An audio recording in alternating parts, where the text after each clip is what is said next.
Hello, my name is Amy.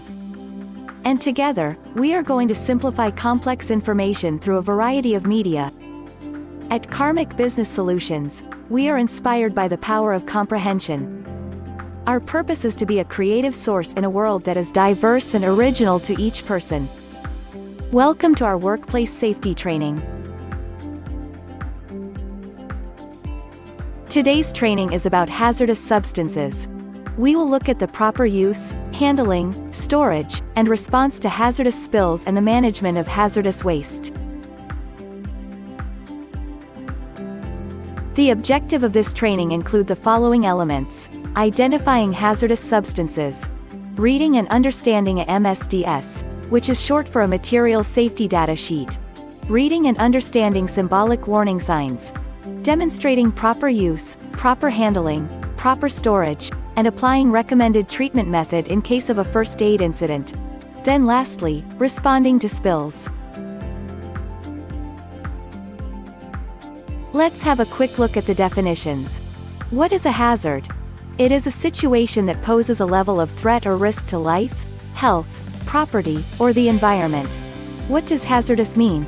It involves or exposes one to risk. But what is a risk? It is the quantifiable likelihood, potential, or possibility of loss, harm or damage. What is a substance? That of which a thing consists. Physical matter or material. Substance refer to chemical substance, product, gas, fumes, radiation, drug, and matter as anything that has mass, and occupies volume or space. Can you identify the hazardous substances? First one we see is sanitary waste, because it is considered healthcare waste that contains bodily fluids and infectious pathogens. Then we see a jerry can that could possibly have petrol or oil in it. The drums just above it definitely has oil in it. Both substances exhibit two main characteristics, which is ignitability and toxicity. Ignitability, because it can easily catch fire, combust, or explode, even at ambient temperatures. And toxicity, because it can cause organ damage, injury, or death when an organism ingests it, or is exposed to it. Then, on top of the bench, we see a paint bucket, and an aerosol spray can. Both paint and spray paint are hazardous, because exposure to vapors of paints can cause irritation, and damage to eyes, respiratory and digestive tracts, and to the skin. It also contributes to environmental pollution, if not disposed of correctly. Aerosol cans can also cause fires and explosions if they are sprayed or released unintentionally due to puncture, or damage to the can. Moving on to the kitchen, we see cleaning products on top of the fridge. Many cleaning supplies can irritate the eyes or throat, or cause headaches, and other health problems. We will have to look at the MSDS to see the guidelines, because not all cleaning products have the same pH.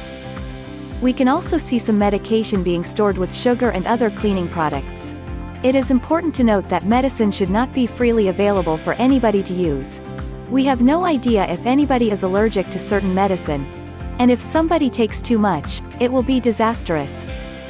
Hazardous substances must be separated when being stored, to ensure that incompatible chemicals do not mix if there is a spill. A compatibility chart will help with storage guidelines. We can mention the mop, and the bucket with the spilled water. This is poor housekeeping, and a safety hazard. Then, lastly, we would just like to mention something with regards to the waste bin. The waste from the kitchen would typically be domestic waste, and this can be collected and disposed by normal waste collection services.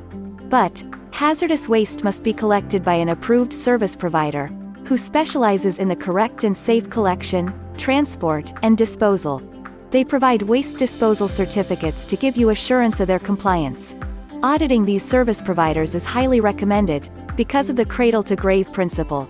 This means that you cannot transfer your responsibility of your waste generated. Moving on to decanting. The correct containers and labels of the substance must be used when decanting hazardous substances. Do not use used cold drink bottles or cans. It is against the law. Even a container without a label on it is not allowed. The substance must be identifiable at all times.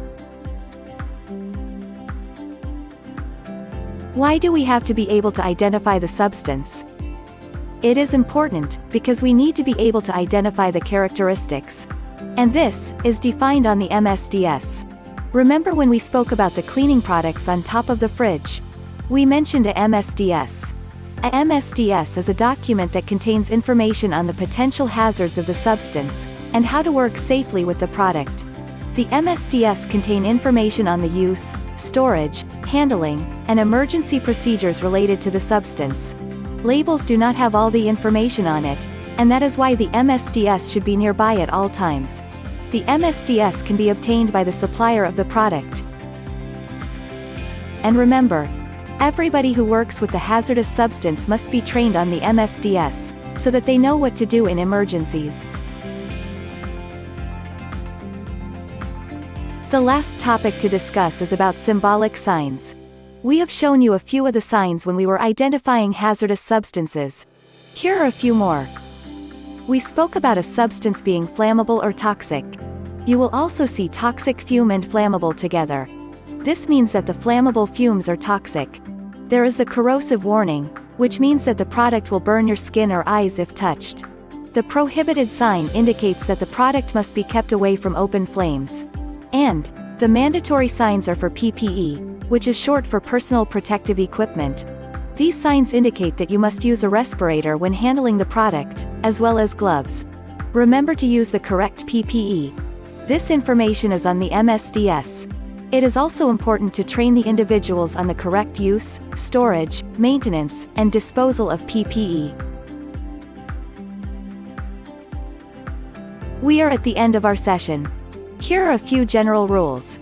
Keep the MSDS nearby, and take inventory monthly to make sure that you have a MSDS for each substance. Assess all requirements on the MSDS, and make sure that they are met. For example, correct PPE, an emergency shower, or an eye wash station. Ensure that there are spill kits on site, and that they are intended for the substances. Also do regular checks on your spill kits to make sure that all the items are still in the kit.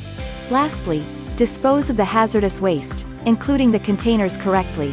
We spoke about using an approved service provider when we were identifying the substances. Make sure to keep all your waste manifests and disposal certificates. And remember to do training. Thank you for your time. We hope you enjoyed our video, and that you understand this topic a bit better. Please like our videos, and press the subscribe button in order to be notified when we publish new content absolutely free. If you want us to simplify a topic of your choice next, please leave a comment below. Visit our website for more details on our services.